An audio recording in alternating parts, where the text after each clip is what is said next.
भारत की सदन पर जो ही चलाना शुरू करती है तो 370 खत्म जैसे मकसद के हटा दिया हमारे गृह मंत्री ने, और परिंदा पर भी नहीं मार सका। बोलने वालों की बात तो दूर होती है मित्रों। याद आया आप लोगों को, याद होता होगा हम तो नारद भारत माता की लगाए, और जब देश की सीमा पर रक्षा करने वाले अपने जवानों का सिर काट के जाता था तो मोदी जी ने कहा कि न हम आप झुका के बात करने वाले हैं। मोदी जी ने कहा था कि न हम आप झुका के बात करने वाला भारत है, न आंख दिखा के बात करेगा, लेकिन अब जो भी आएगा उससे आंख से आंख मिला के बात किया जाएगा। ये भारत की ताकत है। और उन्होंने दिखा दिया। ऑपरेशन सिंदूर भी चला, सारी घटनाएं छोटी, ऑपरेशन सिंदूर में कोई नहीं गया। आपने सुना होता सरकारी बाई और रानी लक्ष्मीबाई की कहानी।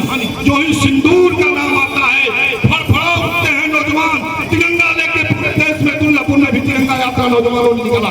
पूरे देश में भारत माता की जय का नारा लगता है, लोगों में खून दौड़ने लगता है।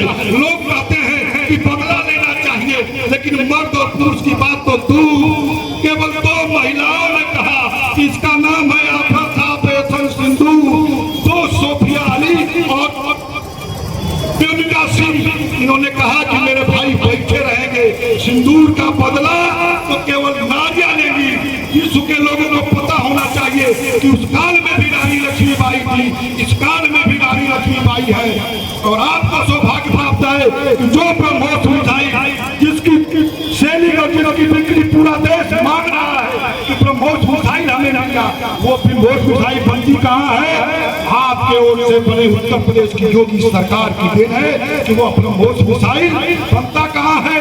उत्तर प्रदेश में बनता है। कारमा आपका आगे बढ़ता है, बातें विकास की हुई, रक्षा की हुई, और सावन महीने में यही दुर्गापुर के लोग पंडाल लगाते हैं, बातें हैं। बाबा भोलेनाथ योगी जी की निगाह पड़ती है काशी विश्वनाथ कॉरिडोर पर, जहाँ साकेती गलियां भीड़ लगती थी बाबा विश्वनाथ के दर्शन के लिए।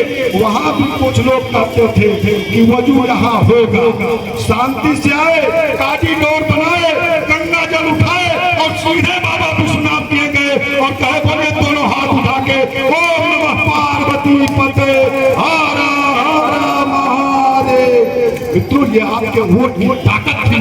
नारा जयकारा लग रहा था, भारत माता का तिरंगा उड़ रहा था। जब हाथ में तिरंगा और जिह्वा पर गंगा लेकर के आप आगे बढ़े, आगे के चुनाव में दोबारा जब आपने आशीर्वाद दिया मोदी जी को, तो मोदी जी ने कहा कि जनता का हृदय बाकी है। बढ़ते हैं अयोध्या की तरफ, जिस अयोध्या के लिए हजारों लोग काल कौड़ी हुए, उस आंदोलन के साक्षी हमारे मुख्य अतिथि जी हैं।